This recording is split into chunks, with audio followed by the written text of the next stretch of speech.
Factfulness 10 Reasons We Are Wrong About the World and Why Things Are Better Than You Think is a data driven book by Swedish physician and statistician Hans Rosling, co authored with his son and daughter in law Anna Rosling Ronlund.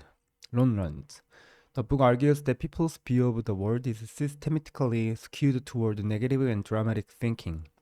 Most people believe the world is worse than it actually is. Polar, more violent, less healthy, and more unequal than statistics show. This distorted worldview is not random but stems from deep-seated cognitive biases, media influence, and outdated mental models. Rosling presents a framework for recognizing and overcoming these biases to arrive at a more realistic, fact-based view of global trends and conditions. Worldview and the need for factfulness. At the core of factfulness is the idea that most people's beliefs about global conditions are inaccurate. Rosling begins by illustrating that when people are asked simple questions about trends in global health, poverty, literacy, and population, they generally perform worse than random guessing.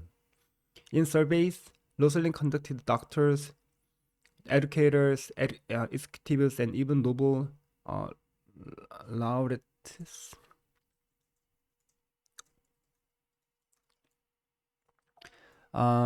scored poorly on basic global facts.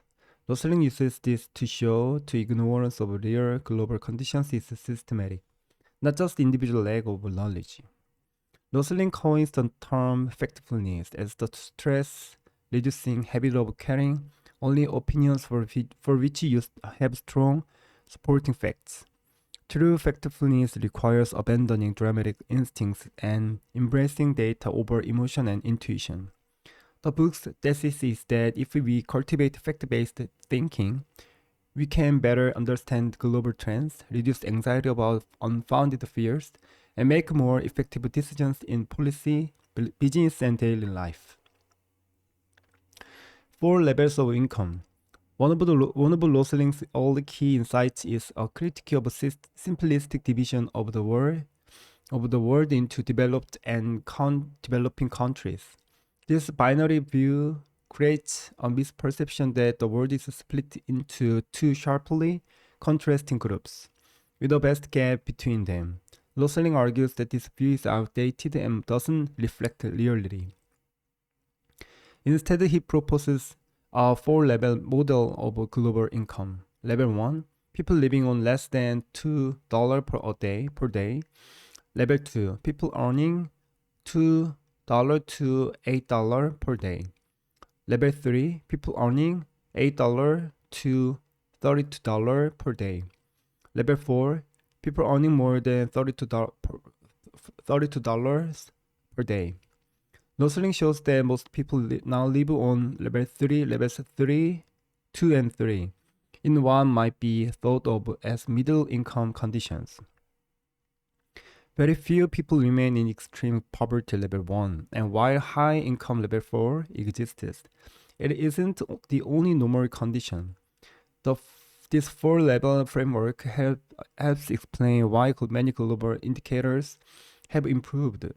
More people have moved up from extreme poverty and poor health to more stable conditions. The 10 instincts that distort our perspective. Rosling's central structure for the book is his identification and explanation of 10 cognitive instincts that distort how we perceive the world. For each instinct, he explains both the nature of the bias and strategies for countering it. 1. The gap instincts. The gap instincts causes people to focus on the extremes, rich biases poor, safe versus dangerous, and assume a logic divided between groups. Rosling argues that most of the world actually lies between the extremes on a continuum. So binary thinking blinds us to the majority experience. Instead of thinking rich versus poor, we should visualize the fair distribution of data and locate where most people actually fall. The negativity instinct. Humans have a tendency to notice the bad more than the good. This instinct makes people assume that global conditions are worsening when, in fact, many trends like poverty, education, life expectancy, and literacy have improved markedly. Negative news dominates media because it sells, but this skewed emphasis amplifies pessimism. Rosling urges leaders to acknowledge both positive and negative data to form a balanced perspective. The straight line instinct. This is the assumption that trends will continue in a straight line.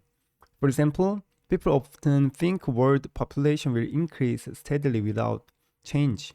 Rosling shows that trends often blend and plateau due to social, economic, or demographic factors. Recognizing curves and inflection points helps interpret long-term changes more accurately. The fear of instinct. Fear drives attention toward dramatic or frightening information.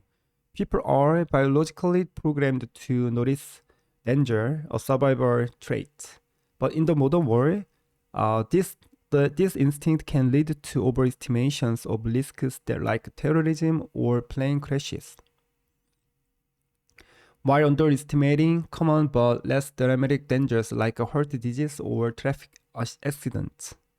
Rosling encourages people to calculate the real risks using data. The size instinct. Numbers without context often mislead. The size instinct causes people to focus on low figures without relating them to relevant comparisons, called per capita measures.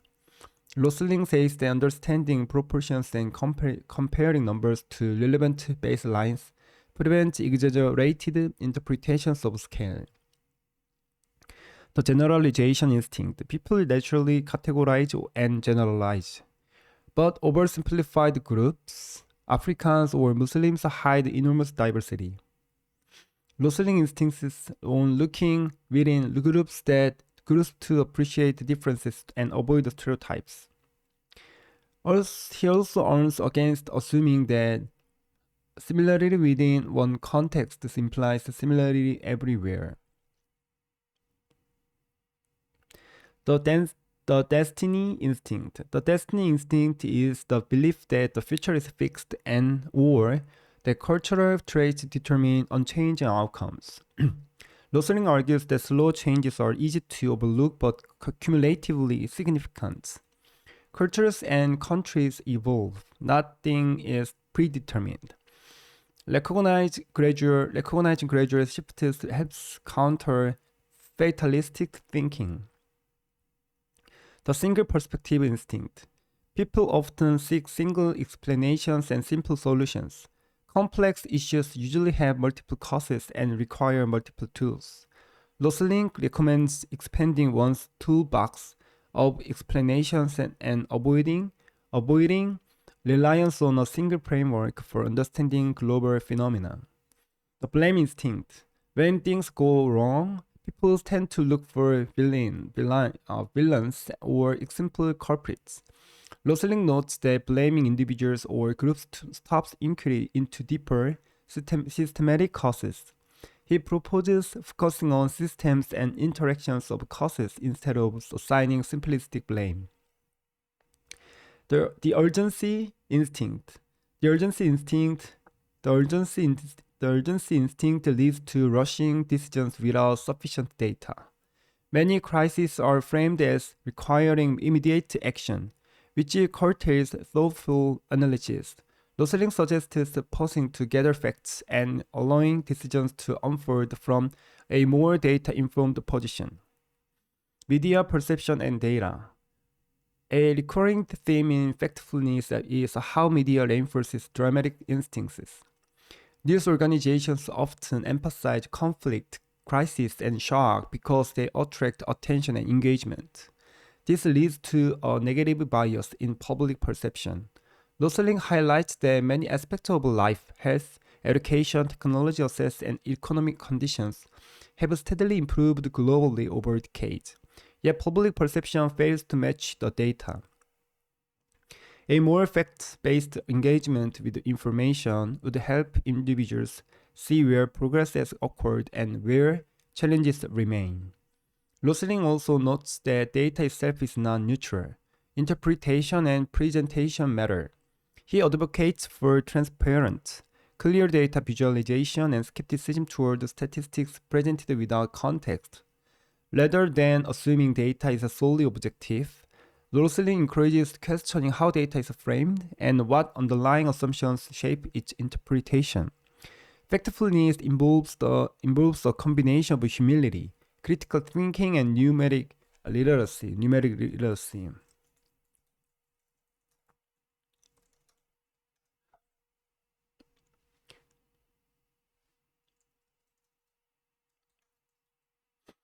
Progress and possibilism.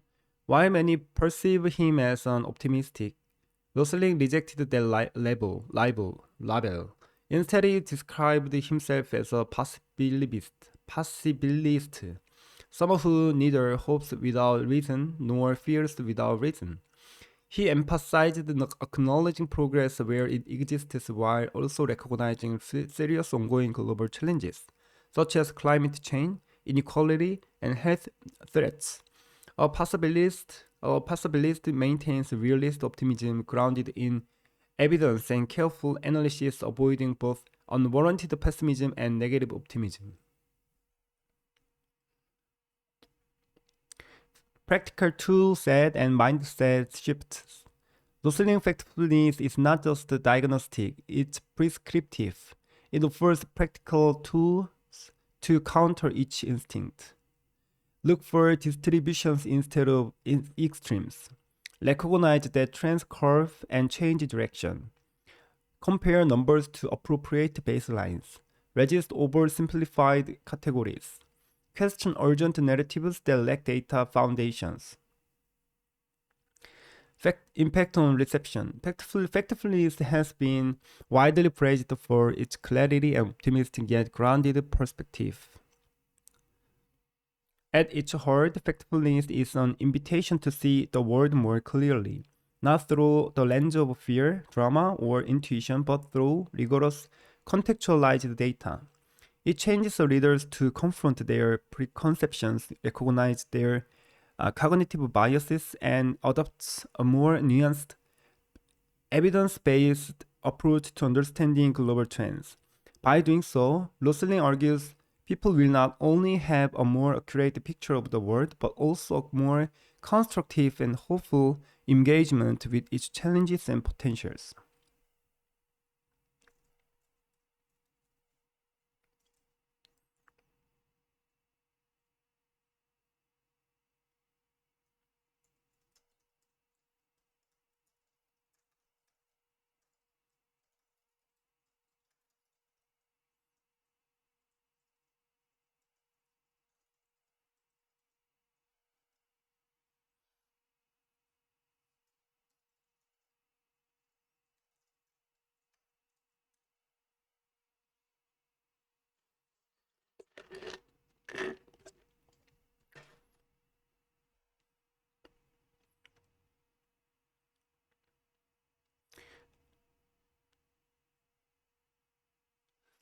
Cognitive bias and human decision making. Human beings like to believe that they are rational decision makers. We often assume that when we make choices, we carefully evaluate information, weigh costs and benefits, and arrive at conclusions that reflect logic and objective reasoning. Psychology, however, tells a different story. Research over the past several decades has shown that human judgment is systematically influenced by cognitive biases, mental shortcuts, and distortions that shape how we perceive reality, interpret information, and make decisions. These biases are not random mistakes. They are predictable patterns rooted in how the human brain evolved to process complex information efficiently. Understanding cognitive bias is essential not only for psychology but also for economics, politics, education, and everyday life. Because biased thinking affects nearly every decision we make, from trivial daily choices to life-changing judgments. Cognitive biases arise because the human brain operates under constraints. Attention, memory, and processing capacity are limited, and the environment often demands quick decisions. To cope with these limitations, the brain relies on heuristics, simple rules or mental shortcuts to usually work well enough. While heuristics can be efficient and adaptive,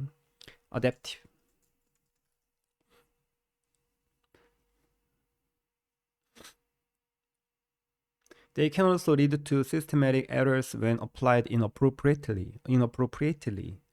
In modern societies where decisions are often abstract, statistical, or long-term, these shortcuts can mislead us.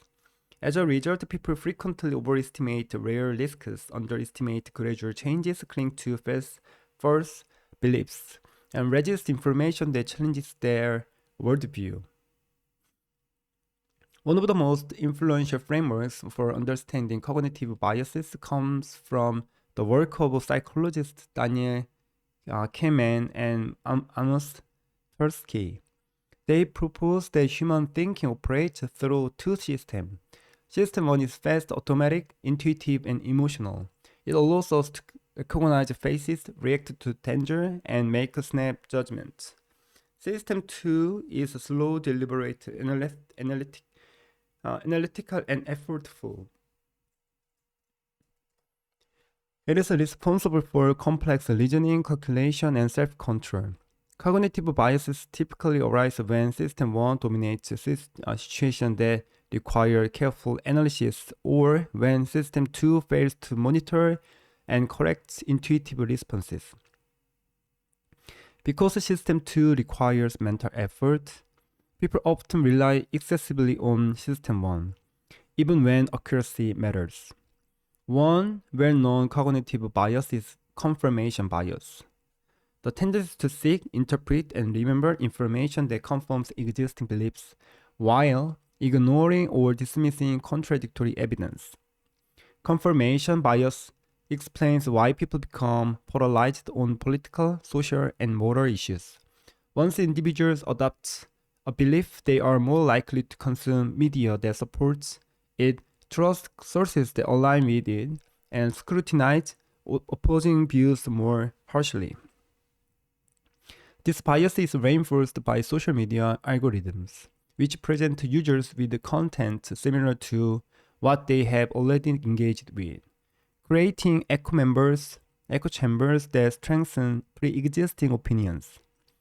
As a result, people may feel increasingly confident in beliefs that are only partially informed or even factually incorrect. Another pervasive bias is availability bias, which occurs when people judge the likelihood or importance of events based on how easily examples come to mind. Dramatic, emotional, or recent events are more memorable, leading individuals to overestimate their fluency or significance. For instance, people often believe that airplane accidents are more common than they actually are because such events receive intense media coverage. Whereas car accidents, which occur far more frequently, are rarely reported in detail. Availability bias influences public fear, policy decisions, and personal behavior, sometimes diverting attention away from more probable but less sensational risks. Anchoring bias also plays a significant role. Anchoring bias also plays a significant role in decision making. Anchoring occurs when individuals rely too heavily on its initial piece of information when making judgments, even if that information is arbitrary or irrelevant. For example, when people are shown a random number and then asked to estimate an unrelated quantity, their estimates tend to be influenced by the initial number. In negotiations, the first price mentioned often serves as an anchor, shaping the final outcome. Anchoring demonstrates how early information can disproportionately affect the reasoning, even when individuals believe they are being objective. Loss aversion is another critical concept in cognitive psychology. Research suggests that people experience losses more intensely than equivalently gains. Losing a certain amount of money feels more painful than gaining the same amount. The same amount feels pleasurable. This asymmetry influences economic behavior, risk assessment, and decision making. People may avoid necessary risks, hold on to failing investments, or resist change because the potential losses loom larger than potential benefits. Loss aversion helps explain why individuals prefer the status quo, even when better alternatives exist. The status quo bias is closely related to loss aversion and refers to the tendency to prefer things to remain the same. Change often involves uncertainty and potential loss, which the human mind finds uncomfortable. As a result, people may stick with default options, habitual behaviors, or traditional beliefs without actively evaluating alternatives. In many contexts, such as retirement, savings, or organ donation, default settings have a powerful influence on behavior. This demonstrates how cognitive bias can be shaped not only by internal psychology but also by external structures and institutional design. Overconfidence bias is another common distortion of judgment. People frequently overestimate their abilities, knowledge, or likelihood of success. Drivers tend to believe they are above average. Students overestimate exam performance. And professionals may underestimate risks in complex projects. Overconfidence can be beneficial in some situations as it promotes motivation and persistence, but it can also lead to poor planning, insufficient preparation, and excessive risk-taking. In extreme cases, overconfidence contributes to financial crises, failed policies, and personal setbacks. Hindsight bias, often described as the I knew it all along effect, occurs when people perceive past events as more predictable than they actually were. After an outcome is known, individuals reconstruct their memory of prior beliefs to align with the result. This bias makes it difficult to learn from experience because people underestimate uncertainty and overestimate their ability to predict events. Hindsight bias can lead to unfair judgments of decision makers, who are criticized for not anticipating outcomes that were far from obvious at the time. Cognitive biases are not limited to individuals. They also operate at group and societal levels. Group thinking, for example, occurs when the desire for harmony or conformity within a group suppresses critical thinking and dissent. Members may avoid expressing doubts, leading to flawed decisions that go unchallenged. Historical examples of group thinking include military failures, corporate scandals, and policy disasters. These cases illustrate how social pressures can amplify cognitive biases or override rational evaluation. Despite their negative consequences, cognitive biases are not simply flaws to be eliminated. From an evolutionary perspective, many biases developed because they were adaptive in ancestral environments. Quick judgments, pattern recognition, and risk aversion helped early humans survive threats and make decisions under uncertainty.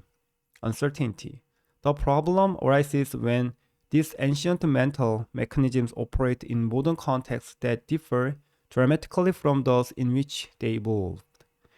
Understanding this evolutionary background helps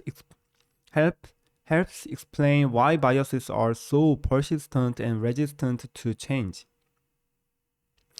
The question then becomes whether cognitive biases can be reduced or managed.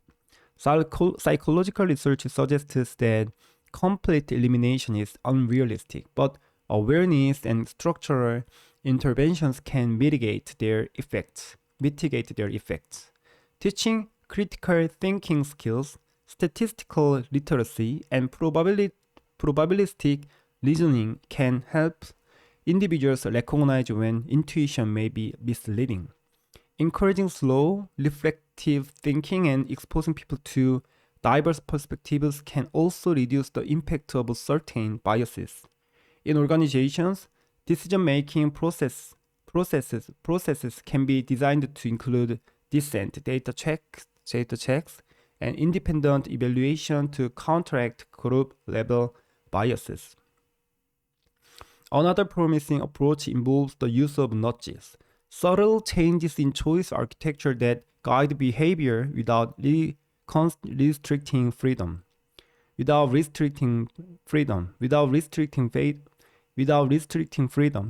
By understanding cognitive biases, policymakers and designers can create environments that promote better decisions. For example, setting beneficial options as defaults or providing clear comparative information can help individuals make choices aligned with their long-term interests. While nudging raises unethical questions, it demonstrates how psychological insights can be applied constructively. In everyday life, recognizing cognitive biases can foster humility and empathy. Understanding that our perceptions are limited and biased encourages openness to correction and dialogue. It also helps explain why disagreements persist even among intelligent and well-intentioned people. Rather than assuming ignorance or malice, we can recognize the shared human tendency to interpret the world through biased lenses.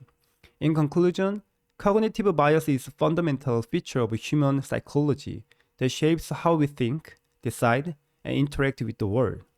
While biases can lead to systematic errors and poor decisions, they are also natural consequences of the brain's needs for efficiency. By studying cognitive bias, psychology provides valuable insights into human behavior and offers tools for improving judgment at both individual and collective levels. Developing awareness of these biases does not make us perfectly rational, but it allows us to think more carefully, question our assumptions, and make decisions that are better informed, more balanced, and more aligned with reality.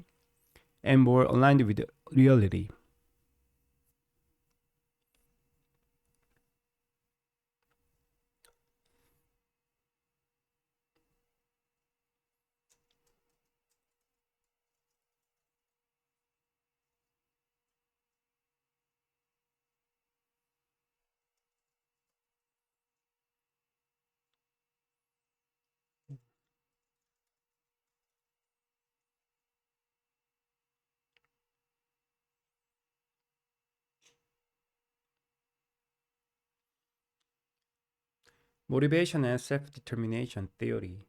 Motivation is a central concept in psychology because it explains why people initiate actions. Self-determination theory.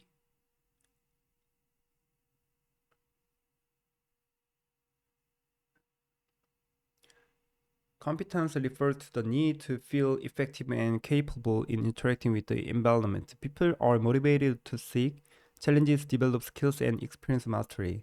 When individuals feel competent, they are more likely to engage deeply in tasks and persist in the face of difficulty. Conversely, repeated experiences of failure or excessive criticism can undermine motivation by damaging perceived competition. In conclusion, self-determination theory provides a comprehensive and nuanced understanding of human motivation. By distinguishing by distinguishing between different types of motivation and identifying the basic psychological needs that support them, SDT moves beyond simplistic reward-based models. It highlights the importance of autonomy, competence, and relatedness in fostering engagement, growth, and mental health. In a world increasingly driven by external demands and performance metrics, self-determination theory offers a powerful reminder that sustainable motivation arises not from control but from environments that support the fundamental needs of the human psyche.